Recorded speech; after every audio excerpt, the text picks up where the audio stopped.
In this lecture, you will learn why long tail keywords bring in better conversions and lower bounce rate. In general perspective, a keyword is nothing but a word which has got a great significance, right? But let's talk from a website owner's perspective. What does keyword mean? It's just a phrase for which you would like to rank number 1 on Google. Yes, everyone wants to rank number 1. That's why everyone cannot rank number 1. It's pretty logical, right? That's where SEO, that is search engine optimization, comes into play.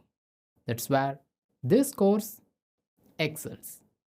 Actually, we haven't seen much about what is a keyword.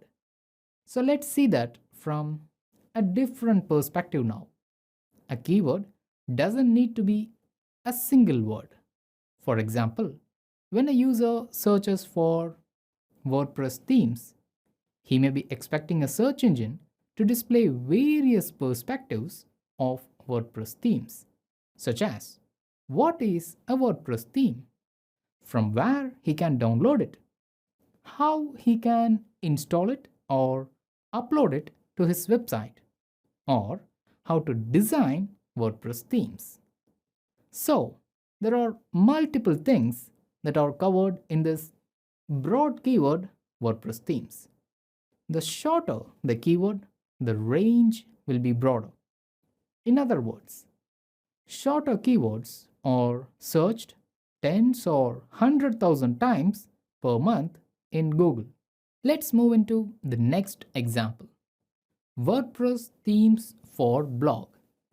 This is somewhat lengthy or long tail keyword, but too specific or narrow in terms of meaning, because this lengthy keyword tells a search engine that the user needs WordPress themes for blog and not for a portfolio site or some news website or review website or anything like that. Now, let's move into a very long tail or very specific keywords. Free responsive WordPress themes for blog. This is too specific or very narrow in terms of targeting the audience. Can you understand the concept here? When you search for WordPress themes, you will get a lot of unrelated results compared to when you search for free responsive WordPress themes for blog. Now, you should have got a question whether you need to target for broad or long tail keywords on your website. Most SEO experts recommend targeting long tail keywords only, and I am no exception. I do recommend the same. Let's assume this scenario: a user who needs ready made WordPress themes for his blog searches for WordPress themes on Google. On the other hand, you write about how to design WordPress themes. In such case, if the user searches for just WordPress themes and if your website appears in the first search result, then the user may come to your website, but he will bounce back immediately.